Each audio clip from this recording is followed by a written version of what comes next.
Hey, I'm Nathan Garland, and I'm going to be talking about my AP Statistics project today. So, the question I studied was if students who own dogs have a higher GPA or grade point average than students who have cats. So, a little bit about my design. So, to find this, I found all the second period teachers with honors level courses, and I put them all into a random name generator online, and I hit that 3 times, and that gave me Mr. Naz's civics class, which is honors, Mr. Rhodes' civics class, which is honors, and Mr. Greenberg's biology class, which is honors. Since I was only able to survey during second period, that's why I only used the second periods in the selection for the classes.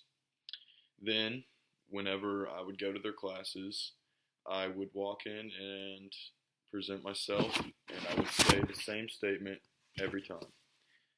It goes like this. Hello, I'm Nathan Garland. I'm collecting data for my AP Statistics project and would like you to take my online survey. I would then write the URL of my survey on the front board and just have them fill it out from there. After that, I put all my results into a Microsoft Word document, organized them into separate columns, GPA with dogs and GPA with cats, and then I calculated one variable statistics of the data and wrote them underneath each column. I then used a 2-sample z-test to compare my data. So the 2-sample z-test is often used to test relationships of each kind of data's means.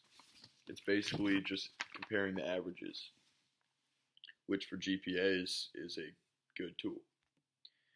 And so my results were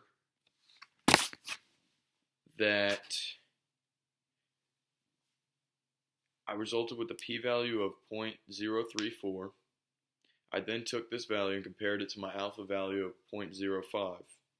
So the p-value was smaller than the alpha value, and therefore we can reject the null hypothesis in my project, which was there's no association between the pet a student owns and his or her GPA, because there obviously is. And so some conclusions that I drew from this. I drew that having a dog makes your GPA way higher than having a cat, based on evidence. Some possible adjustments I could have had to my project would be to take into account the students that don't have any animals at home, because that is a big part, and I know I lost some of my possible data to kids that have no pets. Out of the 64 students who could have possibly taken my survey, only 40 of them could, and only 40 of them had one dog, or not one dog, but had a dog or a cat at home. And another possible adjustment in my design could have been to take the data, or to actually take data from students who had both a dog and a cat, because that also would affect the way my research ended up.